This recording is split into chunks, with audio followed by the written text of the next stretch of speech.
I've completed Blood Like Magic by Liselle Sambury. I enjoyed it so much. I went into this like it's gonna be futuristic, it's gonna be fantasy, it's gonna be magical. But baby, mm, let me tell you, I love the world building. It's sci-fi, it's fantasy, like urban contemporary, like urban fantasy, but like futuristic because sci-fi and robots and stuff. Very interesting. But also, there was like romance, but there was like also mystery. And then there was also like all of these family dynamics, family and friendships and culture and community. Like it had so many like different layers and elements to it. I loved all of that, and talking about community, culture, culture being that part of Voya's family heritage is that they're Trinidadian. And I was just like, baby, I loved it. I love that. I love that so much. So bad. It was so good. Like, let me tell you. She talked about soca. She talked about the food. She talked about, like, they was cooking palori and dalpuri. They made roti. The only thing I would have loved to hear them say is, like, they had pilau and stuff like that. But fine, girl. You gave me a lot. Like, she talked about snacks like red mango and tamarind ball. Kumar, oh my gosh. And she talked about Kumar and like sucking the sugar off of like the Kumar sticks.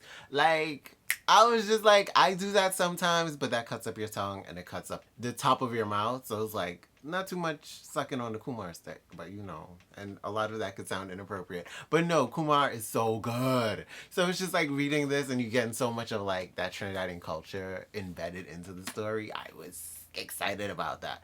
I was happy about that. Now that I think about it, it's actually making me think of the stars and the blackness between them. I love that story, but my biggest thing was like the Trinidadian accent, like killed it for me in that book. But no shade, no shade, no shade. But she ate down. This story, there was no part of it that was ever like set in Trinidad, but so much of that Trinidadian culture. Well, I wouldn't say so much of it. There was like portions of it that came through, like the food, carnival. Although it's Caribana, but like Caribana and Carnival, Trinidad and Carnival is like very similar girls. So much of the culture in there. It was just so great to see it. It just had so many layers. It had like kind of social commentary, but not like a lot, not too much of it, not too heavy handed, but just like talking about gentrification, like police brutality a little bit in there, like just a little bit of social justice.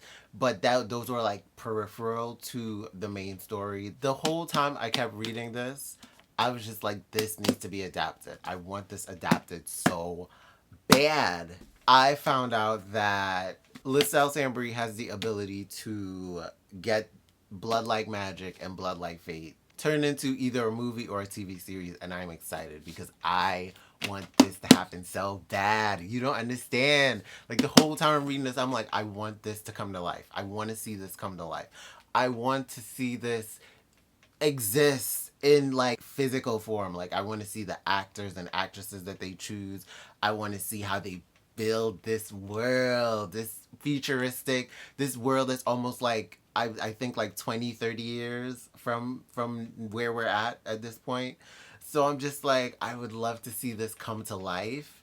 And I don't know, the whole time I'm reading it, I'm thinking of like Altered Carbon, of like Blade Runner, just like these futuristic movies, but not too futuristic, not completely to Blade Runner's level or Altered Carbon's level of like really congested cities, but like a little bit of that with a little bit of Westworld. It's just a balance of the two. I realize I do love like that futuristic, slightly dystopian, slightly utopian, futuristic future tech kind of world. We have like AI and robots and cyborgs and androids and stuff like that. Very Steven Spielberg's AI or Bicentennial Man. I'm hoping that Issa Rae is involved in the adaptation of this book. Because I don't know, the whole time I'm reading it, I'm like, this feels like a Issa Rae production. Issa Rae's hand should be touching this and working on this, should be a part of this. She should, or at least even if she's not like I don't want to work. I don't necessarily want to do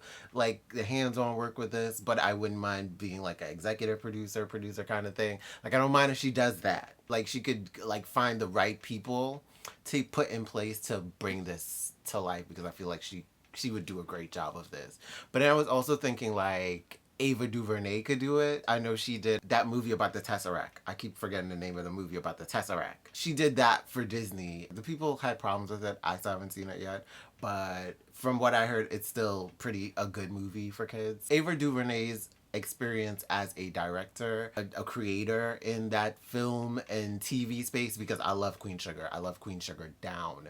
And I think that's almost why Ava DuVernay would also be a great option to adapt it because she was a part of bringing Queen Sugar to life. There's like the family aspects of this, you know, friendship aspects of this that I loved in Queen Sugar that I think she would be able to bring out in this book, you know. But I also think Issa Rae. Issa Rae would bring all of this out. I don't think I've ever seen Issa Rae like produce anything that has to do with like fantasy or sci-fi. I know she's kind of worked in that area. I know she's done Cross the Spider-Verse, so that's as sci-fi fantasy as I've seen from Issa Rae, but like I would love it if she just like she got on board with this. I would actually love this to be like a 6-episode series. I was thinking Netflix, but Netflix she got her problems. I was also thinking HBO Max because Issa Rae has like a relationship with them already, and HBO is like top tier, top quality stuff.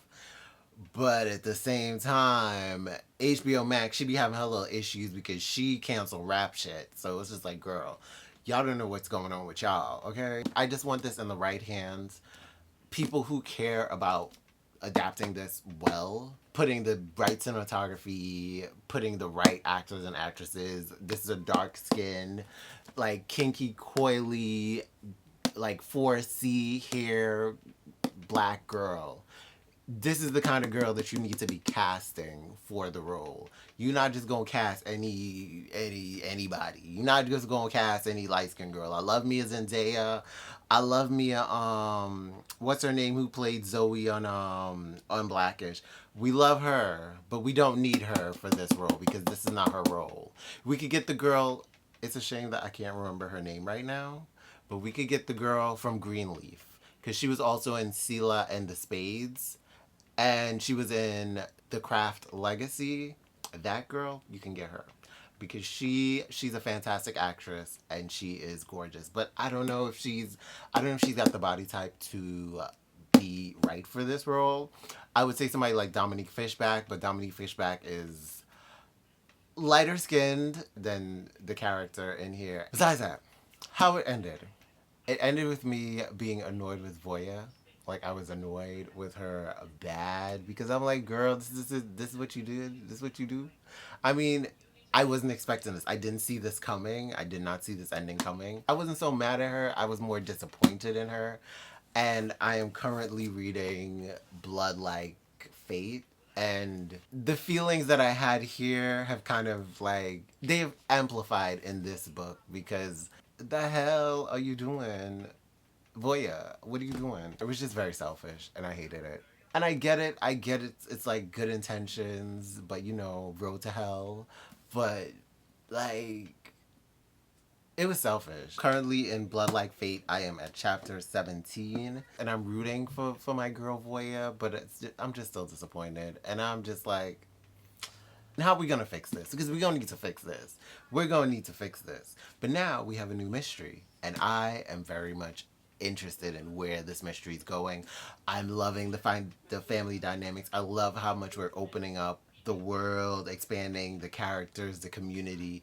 Although I am like at chapter 17, page 211, I do feel like this book is going to end in a way where I feel like there could be even more books. This world, I love the world. I love the world so much. I love the characters. I want to know more about them, especially Johan's family, his kids that have all these jewel names like Topaz and Sapphire and Aqua, I believe it's Aquamarine. His kids, like, I feel like they could almost have their own book. They deserve their own book. I'm excited about these books. I love them so bad. Like, I'm sorry, there's not enough Raven about these books as far as I'm concerned. Underrated, highly underrated. Like Liselle Sambury is a rising star, a future icon, a legend in literature and fiction, in fantasy and sci-fi. Liselle Sambury is about to be is she's just that girl. Period. Period. Period. I look forward to meeting Liselle Sambury again one day. That's my good Trini sister. What's up? I'm looking forward to meet her kid. I completed Blood Like Fate by Liselle Sambury, and I loved it. It was just as good as Blood Like Magic. I loved being with Voya and her family. I love the growth that Voya has in this book. Like, I feel like I could relate to Voya so much. There's like an insecurity to her that she started off the book with. Like, it was about decision making, and for me, like, I feel like I can't always make decisions.